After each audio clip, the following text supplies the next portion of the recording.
Hello, everyone. This is your friend Dave Gadhvi, and welcome to Care Nation. Today is a very special day because we have a very special person joining us today. And I think this is our first interview with somebody who is the master in sales, who is an award winning blogger. He's got more than 188,000 followers on LinkedIn. He's a best selling author of the book Joshua Principle, which is about the leadership in sales, and he is phenomenal. He's been in the industry for more than 30 years as an individual contributor initially in sales, and now he set up his own business, an entrepreneur for RSVP selling. Please join me, welcome Mr. Tony J Hughes. Hi, Tony, how are you doing? Hey, Dev, I'm really well, and thank you for inviting me onto your show. I've been having a look at your own YouTube videos and channel. Love everything that you're about, and thanks for having me on. Thank you so much. It's an honor to have you on the show. Somebody with such an incredible, track record in sales and business. You're live from Sydney, Australia. Yeah, I am in Sydney. It's the end of the day here. I think it's about lunchtime for you there in India. So it's a very small world with the internet. I often hear that you talk about that with your own followers, that they need to change their mindset and understand we live in the digital age. There's a huge number of opportunities. And a lot of the economic and political barriers are really being dissolved between countries. So everyone's got access to more affluent markets as well, as one of the things that's different about the world today. Yeah, absolutely. You're right. Absolutely. World is shrinking. Everybody's coming together, and we couldn't have thought of having this kind of interview and interaction, few years back. So I'm glad that we have the technology and the world is shrinking, that we get to pick some brainy people's mindset and share and help everybody grow. Yeah. Great. So, Tony, I have a lot of people who will be joining in, I'm sure. I have some questions which I have written down myself. I wanted to understand from you who've been in this industry long. If you can help us understand who is Tony Hughes and why you decided to quit your job and you started RSVP selling, taking the route of entrepreneur, because a lot of people who are watching this have more or less been in sales for quite some time. They're either planning to do their own thing or take their own sales career to next level. So what is your story? Why you do what you do? Well, rather than me bore people with my story, let me talk about what I think would maybe help inspire others. So the truth is, I've been an entrepreneur almost all of my life. Like you, I come from a working class family. I actually never went and got a university education. So I started work early in my life, started my own businesses, and I took a business from Australia to America when I was only 25. And, one of the things I learned when I went to America is that you are nowhere in business, you are nowhere as an entrepreneur unless you can learn how to sell. I used to wrongly think that it was just about product market fit and it was about marketing. But it's certainly really all about your ability to build trust with people, communicate a message really well, and find problems that you can solve for people. So that was really where my journey in sales began. And when I came back from America a few years later, I got my first job in professional selling. I was not very good at all when I began, but I had a sales manager who was willing to invest in me and to tell me the truth and get me on a good reading program. So one of the things that everybody listening to this needs to do is to really find some mentors and coaches that can help them improve. And the wonderful thing about the information age and the internet is that we can all access mentors. There's lots of mentors out there that I would argue maybe don't have the best values and how they would teach people to sell. The sort of Wolf of Wall Street example is something I would avoid rather than aspire to. I'm more a fan of timeless truth from people like Zig Ziglar, who said a long time ago at a seminar in Sydney here that I heard him speak at, said that if you can help enough other people get what they want, then you can have everything that you want in life as a salesperson. So it's really about focusing on other people. So I came back from America and ended up with a really successful career in sales and ended up being the head of companies running the Asia Pacific region for large multinationals. And when I turned 50, I promised myself at some stage I would go out and follow my dream of helping other salespeople and get out of the corporate rat race. I think you want to talk about the rat race a little later in the interview.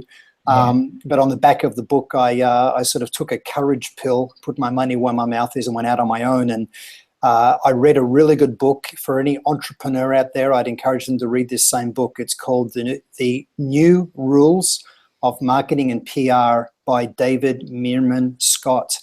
And I read that book and formulated a strategy that I've been fortunate enough for it to pay off. So in 2.5 years, I've published about 360 original articles and built a following of close to 190,000 people, and just secured a book deal out of New York with a New York publisher for my upcoming book, which is called Combo Prospecting, designed to help people solve the problem of building more sales pipeline. But that was really my journey into professional sales, and then going out on my own. Awesome. Sounds very, very exciting. And people who are watching, do make a note of the book. If it is making, Tony get ahead of the game, I'm sure it will help a lot of other people as well. Yeah. Great. So, you mentioned something about, a coach, and I think we will definitely touch upon that. One of the important questions which everybody would be wondering right now, people who are hungry for success and who are tuning in, they would be wondering what kind of mindset anybody needs to have in order to achieve greatness in sales and business. So what are your take on that? Yes, certainly from a mindset point of view, the first thing I would say, and I've really tried to do this in my life, and that's be the person worthy of the success that you seek. There's many people that aspire to success. They'll even set goals, but they really don't invest in themselves to the level that they need to be the person worthy of the success that they're wanting. And the other thing with mindset is we need to find a good cause that we can be part of in our life. Selling is first and foremost the transference of belief. So we need to transfer positive emotion to other people. So we need to find a great cause. So from a mindset point of view, I'd really emphasize those two things, and then to go from just being determined to actually creating positive habits in our lives. Really important thing to do.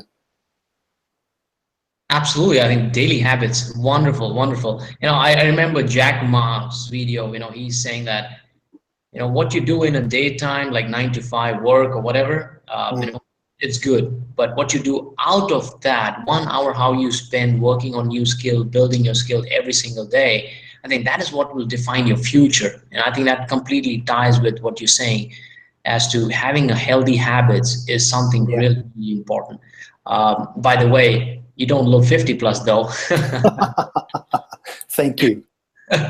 Yeah, for me, I was wondering you're somewhere in 40s or mid 40s maybe maximum. So great input, great input. So great. Building a habit is definitely important. Having a coach is definitely important, which I just made a note of it. Probably reading a book is important. Now there are people who start something. Let's say if I'm a salesperson. Today I'm going to watch a video, I get inspired, I learn today, but the motivation, the hunger, the drive soon fades away. How anybody can build that unstoppable mindset that, they would never stop learning, never stop growing, never stop, becoming more successful. So what do you reckon that anybody should do to build an unstoppable mindset? Well, the thing that I think is important in life is to not fall into the trap of thinking that money or material success is really the goal. I certainly meet plenty of salespeople that think the goal is to make lots of money, to be number one, to blow their sales quota out of the water. But the truth is we want to do things that are worthwhile in life. We want to be emotionally connected to what we're doing. So we need purpose. So I'd really encourage people to definitely have dreams and goals. So to take your dreams in life, things revolving around your family, your community, and see what you do as a profession as a way of feeding into and contributing to those things, and then set specific, tangible goals. If they're not written down, if they don't have time frames that you're seeking to complete them by, if you can't really measure them, then they're not really goals at all. And then the other thing is to reinforce those with affirmations. So to make sure that we have people in our lives that will positively reinforce the good that we're trying to do, and to make sure that we keep believing in ourselves. And that's one of the reasons that reading books is so important, more so than even audiobooks. When you read a book, it's your voice you hear, it's your imagination that you engage, and I think it imprints on your own brain at an emotional level in a really powerful way. So, so when you're emotionally driven in a really positive way and you choose your environment carefully, that's certainly part of being able to break through and be unstoppable. You certainly need to be disciplined, and then to make sure you go beyond discipline to, again, that thing we just talked about, which is habits. I really think that it's habits that cause people's success, or on the other side of the coin, actually undermine them. So you need to go beyond just being determined and then disciplined to really form the right habits. A really important thing for people to do. So that's how we become unstoppable, because selling is in many ways quite a negative occupation. I say occupation rather than profession very deliberately, but it's a really tough gig, right? So you need to be strong internally if you're going to make it out there in the marketplace. Yeah, fantastic. So, what I understood from this is you got to have purpose. You need to have clear, defined purpose. You need to have goals. You need to write those goals down, and you need to back it up with reading books and taking action to become more successful. Yeah, and the other thing that I didn't say, which is also important, is you need to choose your employer or the people you're associated with in business very, very carefully. I'd said before that selling is about the transference of belief. So you need to passionately believe in the positive difference you're going to make in the life of your customer or the lives of your customers. Because if you're not making a positive difference, if you're not really the best thing for them to do, then you shouldn't be doing it, right? So you need to have complete integrity, and you need to be able to show positive intent in every interaction that you have with people. Absolutely, absolutely. Completely agree with you. The next question, which I wanted to ask you, is what type of challenges or hurdles mostly the salespeople face, or what kind of mistakes salespeople make usually? Wow. Okay. Well, there's really two big things and then a few other things. So I work with sales teams all over the world. The most common problems I see are these. The first is that people don't have the right narrative. They tend to phone up a potential client and say who they are, where they're from, and then what that company does and how it all works. And the reality is, yes, we need to say who we are and where we're from, but then we need to lead with why the conversation should matter to the other person. So we need to learn to lead with why the conversation matters to the other person, what's in it for them. And we need to learn how to create value. I know you're really big on this, Deb, yourself, creating value for people in every interaction rather than asking for anything. And that really feeds into that law of reciprocity in life, which is so important. But if people can learn to lead with why conversations matter, provide value for them in the conversation before they ever become a customer, that really gets the relationship off on the right footing. And the reason that is so important today is any new client, someone we do not yet have a relationship with, any new client we want to get to, anybody worth getting to, is not lonely and bored and looking for a new friend, right? They're all incredibly busy and stressed.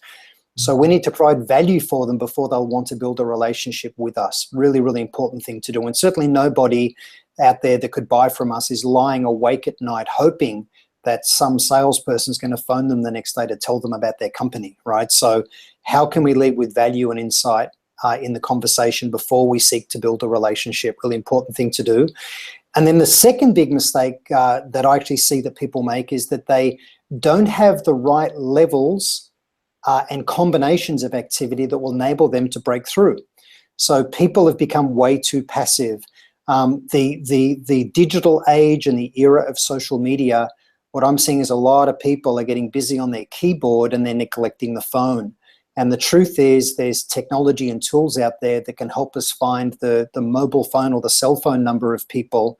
And if we've got the right narrative, then we should be adopting combinations, combos of activity. We should be calling their cell phone, not their office number, leaving a voicemail, sending them a text message, sending them either a connection request or a message inside LinkedIn. There's more than 500 million people on the face of the planet in platforms like LinkedIn. So we've got all of these channels available to us. We shouldn't try to get to people in their personal social. So normally it's a mistake to use something, like Facebook. But business social, I think, is appropriate in B2B selling. So we need the right combos of activity, because rather than going linear, we need to identify the group of people in a buying organization we're targeting, go at all of those people at the same time through multiple channels with the right narrative. So if we have that mindset, we're coming back to mindset again, but this determined mindset and the habit of every day before we leave the office, we create a call list of the people that we're going to call in the morning. And then we're in at work early in the morning or whatever the best time is for your particular market, but we're time blocking an hour or two every single day to build pipeline. The thing I find is that most salespeople all around the world, if you ask them what's the biggest problem that you've got, they'll say lack of pipeline. None of them say the problem is I can't sell.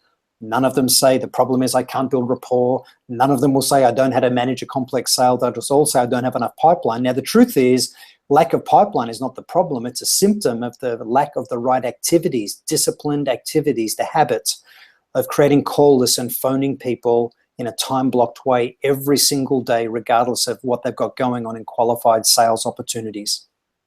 Yeah, beautiful point, beautiful point. I think, a lot of people, they try and use the social media, and some people try and abuse the social media. The abuse is when they go to their personal zone of using Facebook, and using is when they use the LinkedIn and InMails and all those professional sites. So brilliant point. And I remember using some of the InMails technique was really, really helpful for me personally in my career.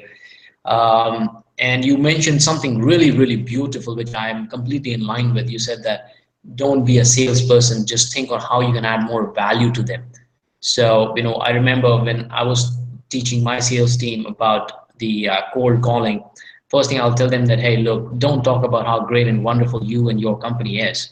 It's like an audition. You start 15 seconds or 10-second window is that all that you get. You imagine you're going for American Idol or whatever, you know, imagine the first 10 seconds, your voice, your impact, that is going to decide whether that person is going to invest further few minutes with you or not. So give your best, and that best audition is not about you, it's about them, what you can offer them, how can you please them, talking about their role, their responsibility, or what they can get out of the conversation. So come dive into straight to the point. So beautiful point, Tony.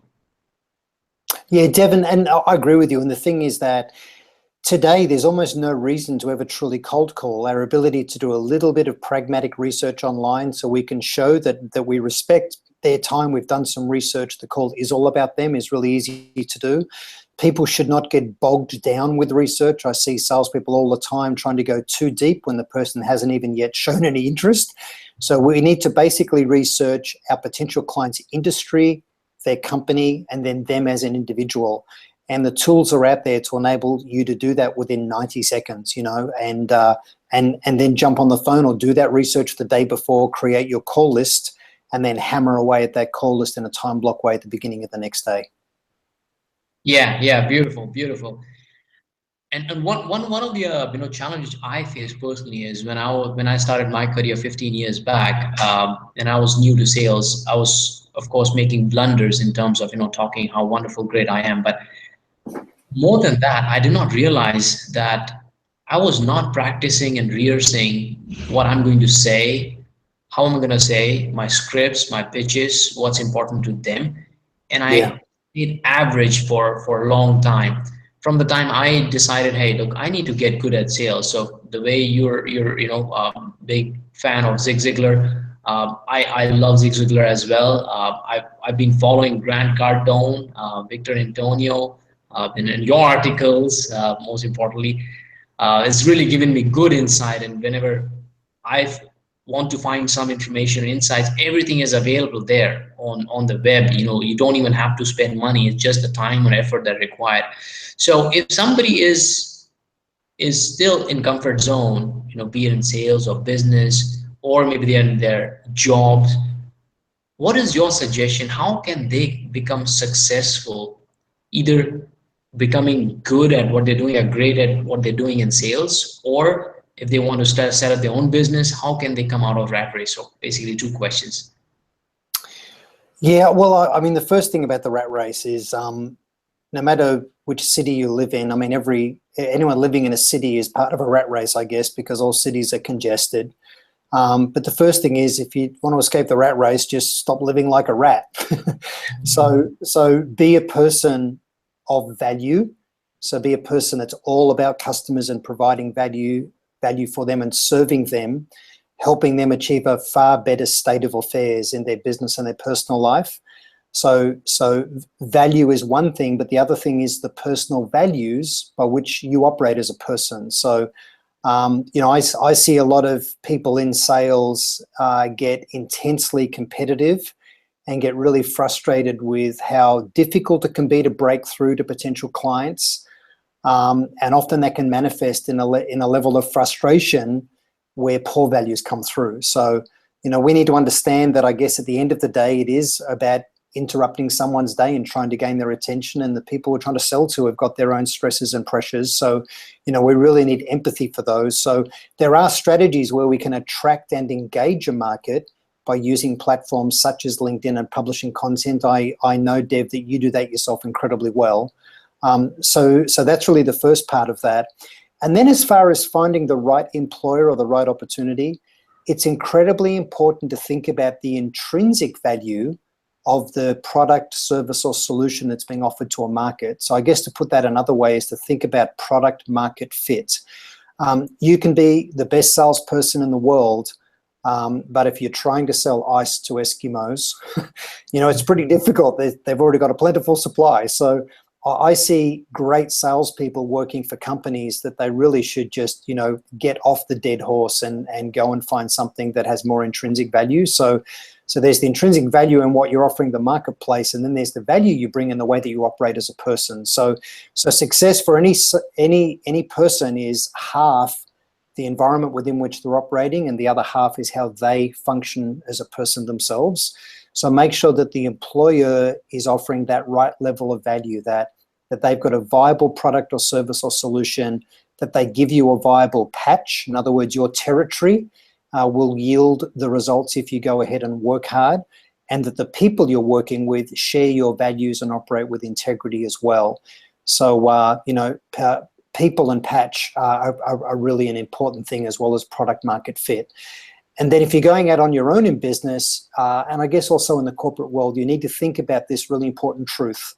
The size of the revenue that you're going to be able to generate, and therefore the size of the income you'll be able to generate, directly correlates to the size of the problem or the opportunity that you solve in the marketplace. So if you're solving small problems for people and it's more a transactional commodity, then, you know, you're not going to make a big income, you're not making a big difference. It's really hard to be excited about that, because you know, we might talk maybe about how you define success, but to me, it's about making a big difference, a positive difference in people's lives. So look for big, serious problems or opportunities that you can help people with. That's part of being able to feel really passionate about what you do, and also unlock the power of a much bigger income. Absolutely, absolutely. I completely agree. You know, your success is directly correlation with how many problems can you solve, right? More problems you solve, more successful you would be.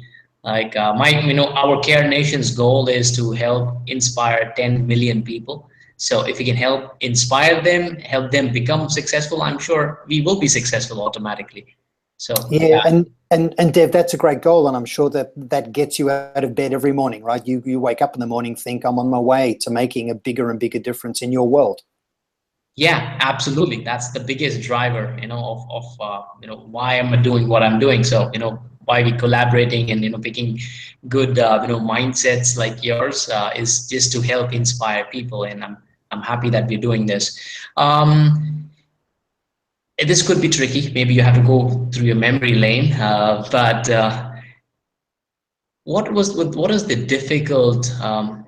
Do you remember a difficult customer that you dealt with and you were able to convert that person? Any incident that you remember on top of your head that you had a very tough sale and the guy was really difficult and challenged, and you overcome that by some of your principles and using Zig Ziglar methodology? Yeah, I remember once in my very first ever selling job, I was selling radio paging. So this was just before cellular or mobile telephones came out in the marketplace, and I'm showing my age in even saying this, but I work in the radio paging industry. So the paging industry just moved from beepers, where a thing would beep at you and you would call in, you know, to home or reception and find out what the messages were, to getting a written message to people. And I remember once I was cold calling. In essence, I'd go and do a face-to-face client presentation. I'd do a demo and try and close the person. But I would always arrive early to every single appointment, so that if I was running late, I would still be early, but I would door knock the neighbors of my prospective clients. So I had context. I say, hey, I'm just seeing one of my customers next door. I was just early. Could you tell me who the service manager is here or who the sales manager is here? It'd be one of those two buyer personas, depending on the type of business. And I remember that the sales manager for this business happened to be in reception, and he got quite aggressive with me, basically saying I was canvassing their building, and there was a sign that said, you know, no hawkers or canvassers. And he was really quite difficult, but within about 90 seconds, he was actually very interested in what it was that we did, and he became a customer. So it's amazing if you just apologize and have empathy for the person, understand, look, I know you're incredibly busy. I'm really sorry I didn't see the sign. You know, I was just visiting a client next door, but the reason I wanted to talk to you is I really think I can help you and your sales team actually get better results. And we're doing it for other businesses like yours. Can I just leave you some information and grab your card, and how about I give you a call later when, you know, when you're not as busy? And I did that, and I called him back. I got an appointment the following week, and he became a client. But we just need to realize often people aren't rejecting us, and they're not trying to be aggressive at us. They just live in a rat race themselves. They're incredibly stressed and under a lot of pressure. So smiling, laughing, having empathy for the other person, not taking ourselves too seriously is really the key. Awesome, awesome. Yeah, that's a very good incident that you shared, and it actually helps me understand that, you know, people who have not done cold calling on site, going directly to the customer. I think it's a lot different than what we are doing right now on the phone. The life has become really easy. So what is your takeaway on how sales used to be, you know, 20, 30 years back, and what it is now? Is it easier now, or is it difficult now? And what's the difference do you see? Well, there's really a paradox, because it's easier and it's harder. And I know that sounds like a non-answer, but let me just explain. So, you know, I've been in selling for more than 3 decades, and in my view, there are timeless truths that will never change.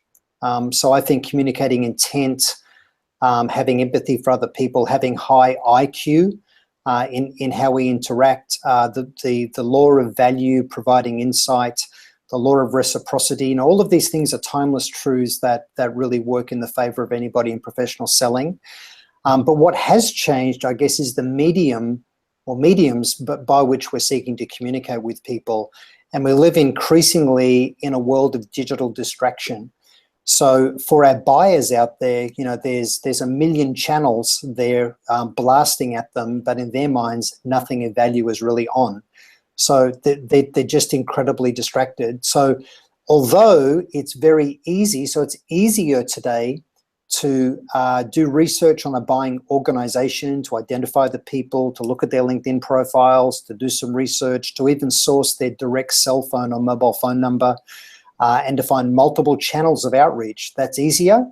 But in other ways, it's harder to break through, because there's just this white wall of noise that buyers face every day. They are just bombarded. And in one of my most recent LinkedIn posts, so if people want to see where I blog inside my LinkedIn profile.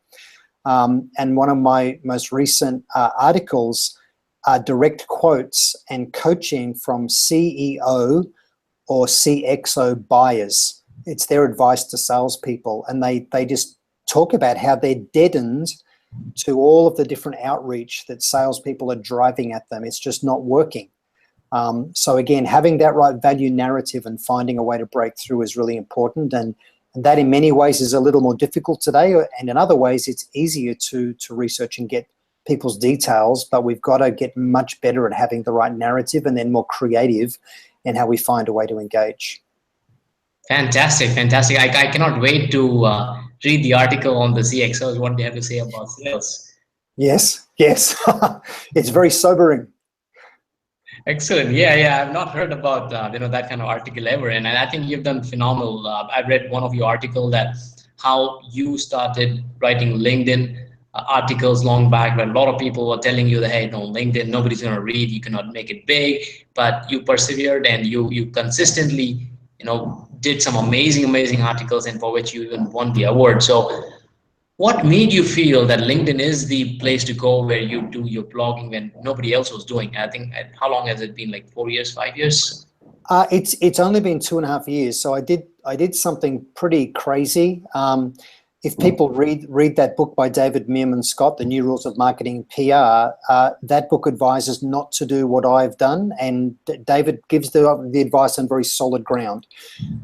What he would recommend is LinkedIn is really rented real estate for any of us in sales. LinkedIn could change the rules at any time, and we saw that Facebook did that. They encouraged businesses to build communities in Facebook. And then they walled those gardens off, and they made the companies that had built the communities pay to play in their own communities, right? So LinkedIn could do the same thing. And LinkedIn groups have really died off since they've released the new Neptune release UI of LinkedIn earlier this year in 2017. But what I decided to do was I thought, you know what? I'm going to go and be where my market is rather than expect people to come to me. And I'm going to adopt a pay it forward strategy. I'm just going to give to the people in my community around the world, and those that are interested in me will come to me. And for me, it's paid off really, really well. And I'll just give you one example of this. There was an Airbus A380 flying out of Singapore that had a Rolls-Royce engine explode. The plane came very close to going down. Long story short, the captain of the aircraft and the flight deck crew saved the aircraft and all of the passengers. But what got my attention was the captain of the flight gave every passenger on that airplane his mobile phone number. And he said, when you fly with this airline, we're a premium airline, it was Qantas was the airline, you have every right to expect a better level of service. And right now there's 1,000 Qantas staff mobilized trying to find you hotel rooms and look after you. If you do not get the level of service that you expect, I'm going to give you my cell phone in a moment, write it down, save it into your phone, you call me. Now have a guess, that's an amazing thing to do, right? And he was actually off work for about 7 months with post-stress disorder after all of this. Was an incredibly stressful event. But for the captain of an airline to do that was really an amazing thing. And I wrote a white paper about this, how everybody represents the brand in an organization. That was really the lesson out of the article. And I thought it was a pretty good white paper. I went to Captain Richard de Crespigny's house and interviewed him and wrote the white paper, put it up on my website. This is before I jumped into LinkedIn aggressively or actively. And over a 15-month period, less than 100 people had downloaded that white paper. When I repurposed that same content and did it as an article on LinkedIn, it's had nearly 400,000 people read it. So to go from less than 100 to 400,000, because rather than me arrogantly expecting the world to come to my little website, I thought, you know what, I'll go be where my market is. I'll publish this content in LinkedIn where there's now 500 million members and make it very easy for them to consume that content without putting it behind a form. And you know, my journey of blogging or writing articles inside LinkedIn has been transformative for me. It's built incredible following. I've got more work, more clients than I can cope with. I've just got that book deal out of New York for my next book. But the sort of lesson here is go where your market is and be willing to provide value for them without expecting anything in return. Beautiful. I think that is one of the biggest takeaway for people watching this. People are, I call it push and pull theory from, whatever I read. You can cold call and you can push your product and service and try to build value there, or you can pull and attract people. I think what you're doing is incredible. You're attracting a lot of people, and people who are watching this, especially youngsters who are in sales and who want to set up their business. I think if they get this thing straight, that, hey, if I can put more content out there and I can attract more people, success chances of mine being successful, it will just shoot up, 10 times. So I think that you're doing an incredible job. So now two things. Now I'm intrigued to read that article about the airline incident which happened. What is the name of the article you said? Creating a customer-centric culture. If you like, I'll send you a link to a few articles, and maybe you could put it out to your followers and they can have a look. So yeah. Yeah, that would be fantastic. I'll leave that in the comment box below for guys, who want to read some of the amazing articles by Tony. I recommend you check out the comment box. And I think we already marked on top of our time schedule, Mark. Can you take a couple of questions? Is it okay? Sure, I'd love to. Okay, great. Before we talk about a couple of questions, I have a personal question. What is the book, the Joshua Principle, all about, and what is it that readers can expect out of it? So it's a bestseller. It's in its 7th printing. it's really the story of a father and a son with a broken relationship and the journey that they go on. And what happens is the father of the son, the father's the CEO of a company, they've got a very broken relationship. The son is failing in sales, but the father organizes a mentor for Joshua. That's where the name of the book comes from. So he organizes a mentor for Joshua. And the book is the story of where you get to listen in on that mentorship, their correspondence-based relationship backwards and forwards. And see him going from a point where his life wasn't going very well, he was about to get fired in sales, to becoming really successful, and then ultimately how that father and son resolved the conflict in their own relationship. So it's a story that's made CEOs of companies cry, to the point where they've been reading it on an aeroplane, and the flight crew keeps coming to them asking, "Are you okay? Are you okay?" So it's a really good emotional story, and the reason I wrote it that way is that it's a lesson for salespeople, right? We need to be great at telling true stories that resonate with our buyer, so people will retain information based on either repetition or based on emotional impact. And a lot of sales books are big on repetition and sort of talking at the seller. I really tried to tell a story that pulls the person in and has high emotional impact so they can retain the lessons. Wow, beautiful. Now, that book is definitely going on my shelf, and I will definitely read that. Do you also have an audiobook done for this? Yeah, so it's audiobook, ebook, and a paperback book. And Dev, I'll mail you the paperback. And again, in this email I send you, I'll give you a link to where people can find the audiobook and ebook. So for a lot of your audience is in India, I assume. So the easiest thing and the lowest cost thing is an audiobook or an ebook for them. Yeah, I think that is fantastic. We'll definitely pick it up. All right, so a couple of questions. Sai Satish, she's asking, how did you make your business go from Australia to America? How did you go global? Well, well, for my current business, the answer is really LinkedIn. So whether we're in India, London, North America, anywhere in Asia, and places like Australia, the fact that we're remote, the fact that we're locally servicing less affluent markets, the reality today, is that in this as a service economy, it's really possible to access global markets, and a lot of the cultural barriers, the political and religious barriers, are being brought down. So it's really a case of understanding your audience and being able to attract and engage them based on the value that you offer. So, the big mistake in digital selling or social media, selling through social platforms, is to try and connect to people and sell. If they perceive that you're blasting and spamming them with offers and content, they'll disconnect and turn off. So you've really got to be patient, and you've got to think about what are the insights I can provide, what's the value I can provide to my target sort of audience, and take a softer approach as you try and build into those overseas markets that are different culturally. Awesome. I completely agree with what you're saying. And I think it also ties up with the second question that Dipen has asked. So Dipen says, how can you stand out from other channels when the prospect is getting bombarded with thousands of other channels? Yeah, so that's actually quite a difficult question to answer. I do a lot of work with organizations where we'll spend a couple of days to try and really solve that puzzle. So the first thing is, the moment you're perceived as a commodity, you're not going to get any cut through at all. So there was really interesting research done by Corporate Executive Board. They published the books, The Challenger Sale and The Challenger Customer. I really recommend those books for people involved in business-to-business, corporate or enterprise selling. But they researched 5,000 buying organizations, I think it was back in 2012, and they asked the buyers, what causes you to select one particular seller or sales organization over another? And the results were really surprising. So what they found was that 38% of the reason that people buy is the brand and the attributes of what's being sold. It was actually 19% each for those two factors. And only 9% was price. A lot of people get really surprised by that. We tend to think price plays a far bigger role. Now, if you're selling a low-value commodity, then I accept that price would have a higher weighting. But if you're selling a higher value solution, price is only 9%.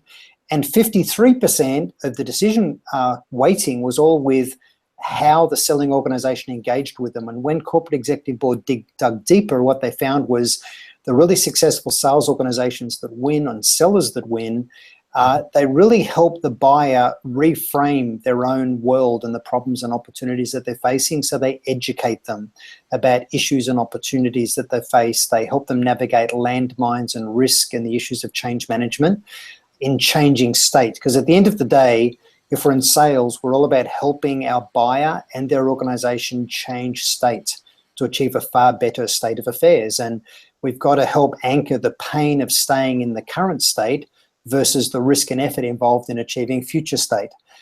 So if you can educate people about all of that, then you become the emotional favorite that they want to deal with, even if you're not the cheapest. So the answer is, it's a long answer, I know, but kind of the headline is, if you can create some insights that educate and inform your market, you start to elevate yourself above all of your competition. Wow, fantastic. It just reminds me of one of the quotes that I wrote is, great salespeople see problems as an opportunities, and they Yes. want to be there and want to solve that problem because, like you said, if they become the trusted advisor and solve that problem for them, they bring the customer on board for life and not just for that particular deal. Yeah, that's true. I agree with that so much, Dev. And problems are opportunities. The thing that salespeople need to avoid is this false notion that objections are opportunities, right? So the reality is we need to open and then run the sales process with the customer in a way where we're not getting objections all of the time, because objections mean we're seeking to close prematurely or we're seeking to push before people are ready. So, one of the realities today, especially in selling, is that the way we open is far more important than how we seek to close when you look at the likelihood or the probability of actually winning a client. So if we open really well and then we understand their timing and their process for making a decision and we don't push prematurely, we build trust all of the way through, then closing becomes a natural next step, because they see us as someone that is helping them address their opportunities or is helping them really solve their problems. Yeah, fantastic, fantastic. I got a couple of more questions. Just popped Great. in. Gaurav Chaudhary, he asks, how realistic it is possible to get into sales on different platforms parallel to each other? So I don't quite follow what that question means. So getting into sales on platforms that are the same as each other, is that what he's saying? Yeah, probably. I think he means social media. Getting into different social media platform for sales, with which they parallel each other. So, how realistic is it to get into all those platforms at the same time? So if he's talking about selling through social media, there's really, I'm not sure that's the question, but if it is, there's great content curation tools. So I'd encourage people to look at a product I use, and there's a free version of it. It's called Buffer, Buffer. And the free version of Buffer will enable you to connect up to 4 social media accounts. And what you can do is you can queue your content publishing efforts. So if you think about the markets you serve and think about what content, what topics, what bloggers, analysts, journalists write about issues that matter to my market, if I can follow those particular people and then become an aggregator of great content for people, so that our busy clients think, you know what, I am so busy, I don't have time to sit in social media and online researching topics all day, but you know what, if I follow Dev, he finds great content for me. I've just got to follow him and he finds the sort of 20 best people in the world on this particular topic domain area, and he'll serve me their content. And that's in essence what Buffer does. So Dev, for example, for you, your audience is primarily salespeople and entrepreneurs. There's hundreds of people out there in the world sort of like me, but if you go and find the top 20, so maybe me in the Asia Pacific region in the USA, to people like Anthony E. Norino, Mike Weinberg, Jeb Blount, Mark Hunter. There's these kinds of people. You would follow their content and load the good, interesting content in the Buffer, and then that'll just put it out 3 or 4 or 5 times a day for people. So you can do multi-channel social media publishing. You can pre-schedule it, and there's tools that do it. There's expensive corporate tools, not expensive, but there's corporate tools you pay for, like HubSpot and Hootsuite, that can do all of those things as well. And if you follow my blog, I've created lists of all of these platforms. I explain how they work, and I've got lots of social selling strategies that can work for people. Oh, this is really gold. This is really gold because I think, people, if people mix technology with their effort, I think it just amplifies the effort. I did the same thing. I was using Buffer for last few days and I bought the paid version yesterday. So I completely agree with what you're saying. So yeah, we'll check it out, your article on social media as well, what tools to be used. I think it will be immensely helpful. One last question. Um, So what different can we do to reach out to customer in such a way that we stand out and customer reverts back to us? Okay, so I will answer this, but I'll send you a link also, Dev, to an article I've published called How to Create a Great Personal Brand. So I go through step by step what a person needs to do, and it's too long to answer in this question. I know we're almost out of time as well. But basically, you need to build a really strong personal brand where you show insight and that you're a person of real credibility, that you're well connected with domain knowledge, and you publish and share insights. That's the thing that will make you stand out. What the research shows is that 3/4 of potential buyers will look at us, they'll research us before they choose to engage. So the question is, what do they see when they see us online? Do they see quota-crushing Uber sales rep that causes them to feel, no thanks, I don't have time for another salesperson in my life? Or do they see credible person with domain knowledge and expertise that actually matters to them? And if we can treat LinkedIn not as our online CV, but as a personally branded microsite, in other words, our personal website, if we treat it that way, it can be transformational for us. And we get that value narrative, what's the value and the insights we can provide in a conversation with somebody before they ever buy anything, and we can show good positive values. And Dev, you do that in your LinkedIn profile, and you clearly show that you're a person of goodwill, you're paying it forward, you're giving away IP, you're wanting to make a transformational difference for people. And that causes people, I think, to want to engage with you. It's what caused me to be willing to do this interview today. So that's kind of the headlines of it, but I'll send you a link to that article that you can share with people. And I'll also send you a link of another article that's called The Rise of the Silent Sales Floor is Killing Business. So it talks about that multi-channel approach and also mindset as well. Awesome. I'm looking forward to all the articles, and I'm going to just dive in. Thank you so much for all the compliment that you shared.